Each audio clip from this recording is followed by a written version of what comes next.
young kid, I was down in my room, and earlier that day, my dad had just gotten me this toy, and I was supposed to be asleep, but I just could not get that thing out of my mind.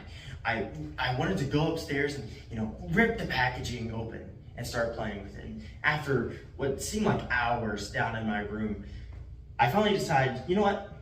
It's fine. I can go get it. So I went upstairs and I saw my parents had left the TV on.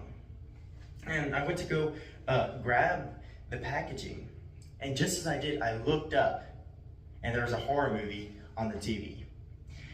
And just my luck, it was a jump scare when I looked. I was terrified. I ran into my parents' room and they came out and they turned off the TV and they pretty much said, go to bed, you'll be fine. Stop worrying about it. But, it was too late. I had already seen the jump scare. I would lay in my room and, I would close my eyes for a little bit, but, I would open them again just to make sure the horror movie hadn't made it into my world. And although this is kind of a silly thing to be scared about, there are things in life that are genuinely scary.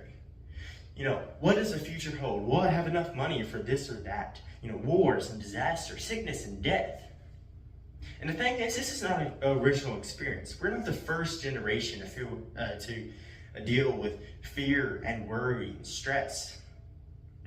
And if we look in the Bible, there are so many times where people are scared. One place, and the place I want to look today, is Psalm 3 and Psalm 4. In Psalm 3 and 4, David was run out of his kingdom. He lost his money, his power, his security. His close advisors and friends had betrayed him. And his own son was the one who took the kingdom from him.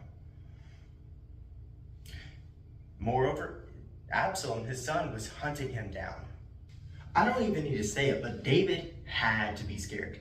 There's no way he wasn't. In this time of fear and worry and unrest, David speaks to God. And in Psalm 3, he cries, "Oh Lord, how my adversaries have increased. Many are rising up against me. Many are saying of my soul, there's no deliverance for him in God."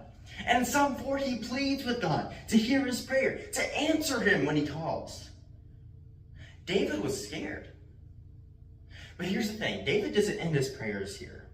He continues on, he speaks about how God, in the end, will smite all of his enemies.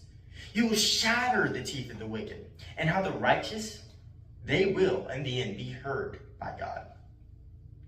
Even though David was being hunted and betrayed, and was in no way not scared, he lifted up to God. God, his shield, the Lord, his glory. And in the end of Psalm 4, he writes, "In peace I will both lie down and sleep. For you alone, O Lord, make me to dwell in safety."